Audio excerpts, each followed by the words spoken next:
អត់ទេមីងរឿងនេះសំខាន់ណាស់សម្រាប់ការត្រូវយកនាងទៅកាន់មន្ទីរពេទ្យជាបន្ទាន់កុំឲ្យខកពេលណាមីងឆាប់ទៅរសៀលណាស់ទៅហើយចឹងហ៎ត្រែពូឆាប់ទៅហើយរមាក់មួយមកដើម្បីនាំការទៅមន្ទីរពេទ្យការឆាប់ឡើងពូឲ្យឆាប់ឡើងការតែមិនអីទេក្មួយមិនដាច់ទៅពេទ្យទេចាំមើលបន្តិចទៅមើលក្រែងវាដឹងខ្លួនវិញអត់ទេពូមិនយល់ទេការត្រូវគេចាប់រំលោភដូច្នេះយើងត្រូវទៅនាំការទៅមន្ទីរពេទ្យដើម្បីពិនិត្យឲ្យបានច្បាស់ទុកជាភ័ស្តុតាងដើម្បីចាប់ជនល្មើសឲ្យបានណាពូយល់ទេទៅឆាប់ទៅឲ្យឆាប់ទៅពូការដឹងខ្លួនឡើងការដឹងខ្លួនឡើងការទៅឆាប់ទៅនៅឯអង្គអីទៀតប៉ុន្តែផោះតាំងអីទៅក្មួយមីងមិនយល់ទេមីងទៅដល់ទីពេទ្យមីងបានដឹងហើយទុកជួមិនបានទេតែហួស24ម៉ោងពិបាករកផោះតាំងណាមីងតោះមីងប្រញាប់រៀបចំខ្លួនទៅតោះលើឡើងមីងប្រហែលមីងប្រញាប់ទៅមីងការក្មួយផាតមីងចង់ផ្លាស់កៅអៅឲ្យមីនាងបន្តិចសិនឲ្យវាបានស្អាតបាតផងអត់ទេមីងរូបរាងកាយបែបនេះសម្លៀកបំពាក់បែបនេះ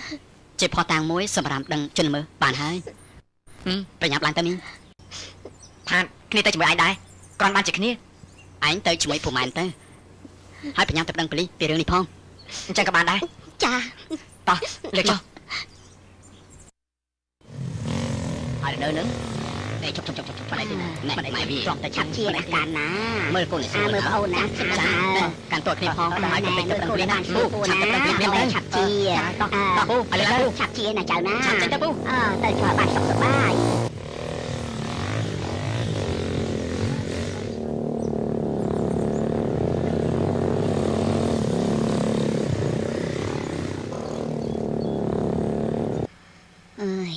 យ៉ាងមិនដឹងទេនឹងការនោះពូបងអង្គជួយមិនបានទេតោះយើងទៅដឹងប៉ូលីសតោះពូ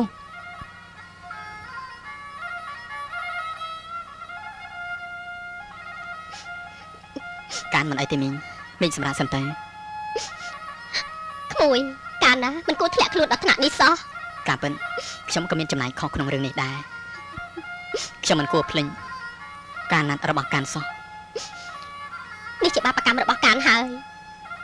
តែមីងចង់ដឹងណាស់ថាអ្នកណាទៅដែលធ្វើអំពើថោកទាបបែបនេះខ្ញុំក៏ចង់ដឹងរឿងនេះដែរមីងខ្ញុំនឹងស្រាវជ្រាវរកមុខឲ្យឃើញតើអ្នកណាខ្ញុំនឹងប្រៅវាឲ្យស្គាល់ដៃខ្ញុំម្ដងមីងអរគុណក្មួយផាត់ច្រើនណាស់ដែលនាំកូនកានមកពេទ្យមីងកុំអរគុណខ្ញុំអីខ្ញុំធ្លាប់លេងជាមួយនាងតាំងពីតូចរហូតដល់ធំខ្ញុំស្រឡាញ់កានដូចជាប្អូនស្រីរបស់ខ្ញុំអញ្ចឹងខ្ញុំមិនអាចមើលនឹងភ្នែកបាននោះទេមីងសុំទោសពីរឿងឪវាដែលទៅរករឿងក្មួយនៅសាលាទាំងគេទាំងខ្ញុំកូនក្រមុំត្រូវគេចាប់រលូបបាននេះទៅហើយខ្ញុំនេះជន់ដានគេទៀតរឿងអីថាគាត់មិនខឹងនោះបើអញ្ចឹងមីងធូរចិត្តបន្តិចតែកូនកានមិនដូចពីមុនទៀតទេមីងអាណិតកូនណាស់ក្មួយផាតអើយចាំមកជួយមីងផងណាក្មួយមីងមិនចាំបាច់គិតច្រើនពេកទេកាននៅតែជាប្អូនស្រីដ៏ល្អរបស់ខ្ញុំនឹងជួយការពារកានរហូតដល់កានបានរស់នៅសុខសប្បាយដោយកាលពីមុនអញ្ចឹងតែអ្វីដែលជាវត្ថុមានតម្លៃរបស់កានវាបានបាត់បង់ទៅហើយអ្នកស្រុកអ្នកភូមិគេដឹងឮគ្រប់គ្នាតើអនាគតកូនកានទៅជាយ៉ាងណាកានអើយឲ្យម៉ែធ្វើយ៉ាងម៉េចទៅ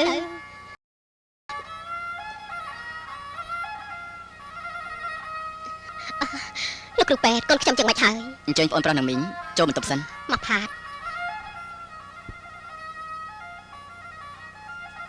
សូមអញ្ជើញអង្គុយសិនទៅបាទមិនអីទេខ្ញុំបានឲ្យនាងសម្រាប់បន្តិចសិន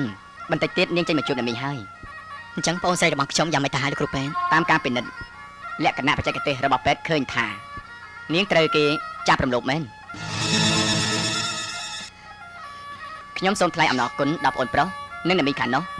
ដែលបានបញ្ជូនជនរងគ្រោះមកមន្ទីរពេទ្យទាន់ពេលវេលាលោកគ្រូពេទ្យចាំនាំមិនទាន់ពេលវេលានឹងយ៉ាងម៉េចខ្ញុំមិនយល់ទេរឿងនេះខ្ញុំក៏ចង់ជម្រាបអ្នកមីងដែរជាធម្មតាជនរងគ្រោះអាចរក្សាភ័ស្តុតាងបាននៅលើខ្លួនក្នុងរយៈពេល24ម៉ោងក្រោយពេលកើតហេតុភ័ស្តុតាងមានស្អីខ្លះទៅលោកគ្រូពេទ្យបាទគឺស្នាមដៅនៅកន្លែងដែលត្រូវចាប់រំលោភសម្លៀកបំពាក់ជនរងគ្រោះមានសភាពមិនធម្មតានោះហើយ ដែលអាចបង្កលក្ខណៈងាយស្រួលដល់ពេន អូខ្ញុំទើបតែដឹងពេលនេះទេលោកគ្រូពេទ្យដែលរឿងរក្សាផុសតាំងទុកនោះ ខ្ញុំក៏បានមើលសិភៅនិងអត្ថបទផ្សេងៗដែរដែលពាក់ព័ន្ធទៅនឹងការចាប់រំលងអញ្ចឹងហើយទើបខ្ញុំនាំនាងមកមន្ទីរពេទ្យជាបន្ទាន់នឹងណាលោកគ្រូពេទ្យ អូអញ្ចឹងតើបានជាក្មួយផាតរហ័សចាត់ចែងនាំកូនកាតមកពេទ្យមីងចេះតែឆ្ងល់ថាតើមកពេទ្យធ្វើអី បាទនេះមកពីបងប្រុសខាងនេះបានយល់ច្បាស់ពីរឿងនេះអញ្ចឹងហើយខ្ញុំសូមជម្រាបប្រាប់បងប្អូនបើបានជួបនឹងហេតុការណ៍បែបនេះសូមកុំភ្លេចនាំជនរងគ្រោះមកមន្ទីរពេទ្យឲ្យបានមុន24ម៉ោង លោកគ្រូពេទ្យខ្ញុំឆ្ងល់រឿងមួយទៀត បាទសូមមកចុះមីង ក្រោយពេលរំលោភតើជនរងគ្រោះអាចងូតទឹកសម្អាតខ្លួនបានទេ ចំពោះរឿងនេះគឺមិនត្រូវឲ្យជនរងគ្រោះងូតទឹកសម្អាតខ្លួនមុនពេលពិនិត្យទេពីព្រោះវាធ្វើឲ្យបាត់បង់ភ័ស្តុតាងលោកគ្រូពេទ្យខ្ញុំចង់បានកសលវិច័យចំពោះការពិនិត្យនេះ